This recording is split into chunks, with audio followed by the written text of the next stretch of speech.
So, everyone uses dating apps, right? Some people are lucky enough to find their significant other there, while others aren't so lucky. Believe it or not, dating apps have been connected to over 500 crimes including rape, murder, and even child abuse. Today on After Dark, we're going to be discussing the top 10 most disturbing dating app murders.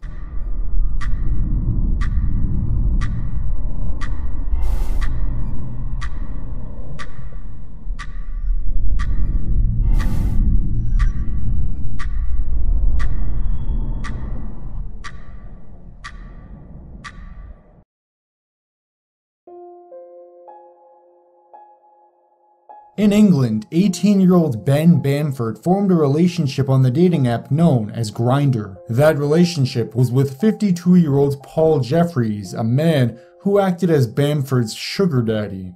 Most of the money was used to fuel Bamford's drug habits. According to Bamford, on the night of February 23rd, he visited Jeffries for his daily dose of sex and money. Bamford claimed that night he wasn't into it and wanted to leave. When he tried to leave, a scuffle broke out. Jeffrey's corpse was discovered with 40 injuries, including a severed thumb and a slashed throat. Multiple knives were used, and evidence even suggests a candlestick was used in the horrific act. Considering the severity and the violence Bamford inflicted upon the old man, his story was dismissed, and he's now facing a minimum of 16 years in prison. Gabble Tosti got lucky one night on Tinder when he was able to meet Warrena Wright. About a week later, the two ended up in his apartment. After the couple got reasonably intoxicated, things began to get hot and heavy. Things quickly went south when Wright attacked Tosti with rocks in his own home. Tosti then decided to defend himself by holding the girl down and choking her. He then locked her outside on the balcony because she was being, quote, a bad girl. Throughout this time, the girl was screaming and pleading to be let go, but Tosti wasn't hearing any of it. Due to the fact that they were both intoxicated, neither had the sense to call the police, but Tosti was sober enough to record the incident on his phone, which was later used as evidence during the trial. In the tape, Tosti can be heard saying things like, "You're lucky I haven't chucked you off my balcony." Things came to a climax when Wright jumped off the balcony and fell to her death. After the girl plummeted to her death, Tosti made sure not to incriminate himself by going out onto the balcony and finished off the night by calling his lawyer and ordering a pizza. Edward Bonilla was a 30-year-old man who used the Meet Me dating app to get into contact with a girl named Ashley Pegram. Shortly after meeting her, Bonilla decided to drug, rape, and beat Pegram to death. Bonilla left the scene of the crime only to return with a plastic bag to put over the young girl's corpse. He threw her in his work van and buried her in the woods in South Carolina. Her corpse was found with electrical tape around her head and wrists, which can paint a disturbing picture for what exactly took place. When the case went to court, Bonilla's lawyer didn't even deny the murder, but instead told the judge his client was a respectable guy. It became abundantly obvious to the jury that Bonilla had murdered this young woman. Edward Bonilla was sentenced to life in prison in 2015 for his actions.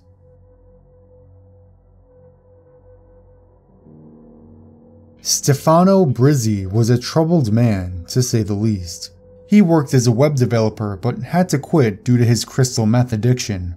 He hoped to kick the habit and return to the workforce, but his unemployed lifestyle led him to complete and utter madness. He worshipped Satan, police later finding the Satanic Bible downloaded on his computer, as well as an entire journal of handwritten notes to Lucifer.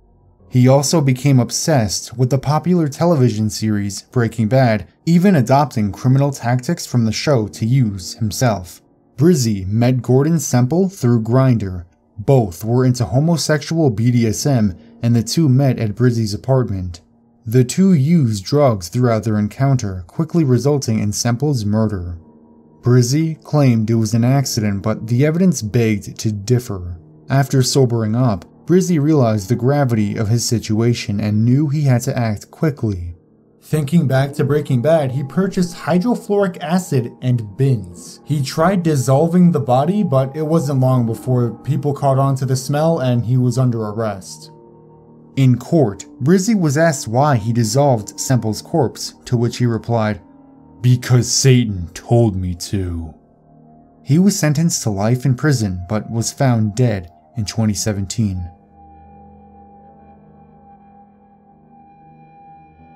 Jordan Collins frequently used a dating app called Plenty of Fish, where he met a lovely young lady named Clarissa McGee. After some playful back and forth, she lured the unsuspecting Collins and his brother, Chad Collins, to a residence.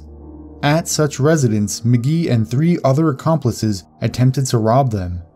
Jordan was gunned down and killed in the process. His brother, Chad, was shot 5 times but luckily survived the encounter. After investigation and Chad's testimony, it was determined to be a gang-related crime. The 4 criminals, including McGee, were charged with murder. Katie Locke was a 23-year-old teacher who'd only recently graduated from Southampton University a few years prior. As many young people do, she wanted to find the perfect husband for her future and turned to Plenty of Fish to find him. She was pleasantly surprised to meet Carl Langdell. He seemed to be a successful young man who owned his own law firm. So on Christmas Eve of 2015, Locke met with Langdell in hopes of hitting it off.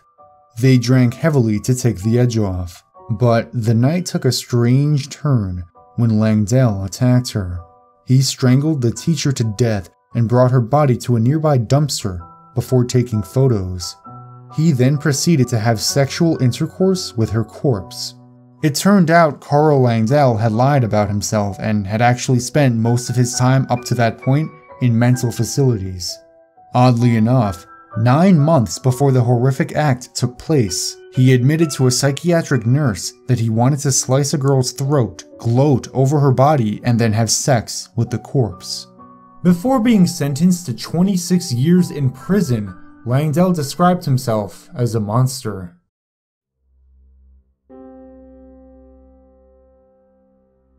Angela Russo was missing for an entire month before her body was discovered in the Arizona desert. The interesting thing is, cops didn't know exactly how she died at first, but there were many signs of foul play. After going through Russo's phone records, it was discovered that she'd been in contact with LaShawn Johnson.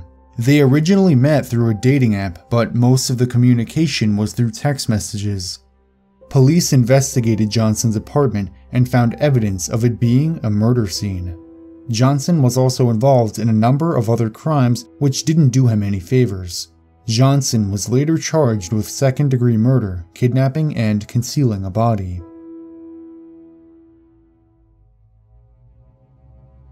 Michelle Martins was a single mother who needed cash and needed it quick.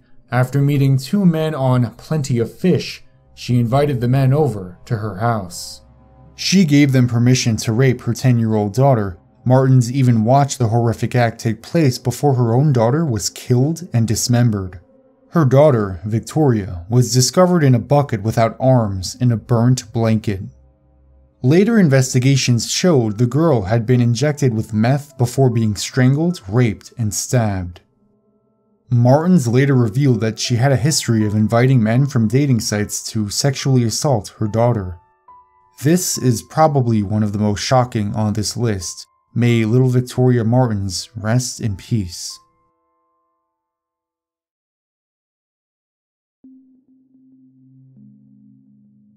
In London, a man named Miles Donnelly met Usha Patel, a 44-year-old woman who happened to be using the Oasis dating app. After hitting it off, it wasn't long before Donnelly found himself in her apartment. The two got drunk and found themselves naked. This was when Donnelly attacked Miss Patel.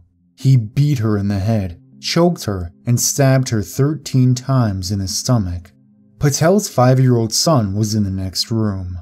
When Donnelly fled, he left behind evidence that he was there. He avoided arrest for a few days by hiding out in a neighbor's home.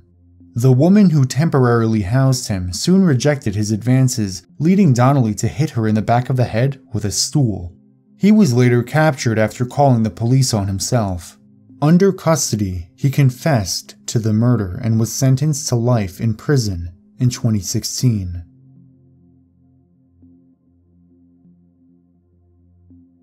"35-year-old Preston Talley was looking for a good time through the use of a popular dating app. After considerable time searching, he met Kayla Murrow, who promised meth and sex, an offer none of us can truly decline." Talley quickly made his way to meet with Murrow, unknowingly being catfished. Talley arrived at the destination and met Murrow. She led him to a secluded location where he was jumped by 3 other men. Talley was beaten to death with a baseball bat. The 4 stole $20 and a small amount of meth off of their victim. The meth squad then fled to Mississippi, only to later return to Florida. When they returned, they were arrested and charged with first-degree murder. Thank you so much for watching. Consider joining the Dark Circle on Patreon. If you donate $1 a month, you can get every story narration in MP3 format amongst other things. Also, feel free to support the channel by checking out the Teespring store or ordering my book. Thank you so much for your support, and don't forget to keep it creepy.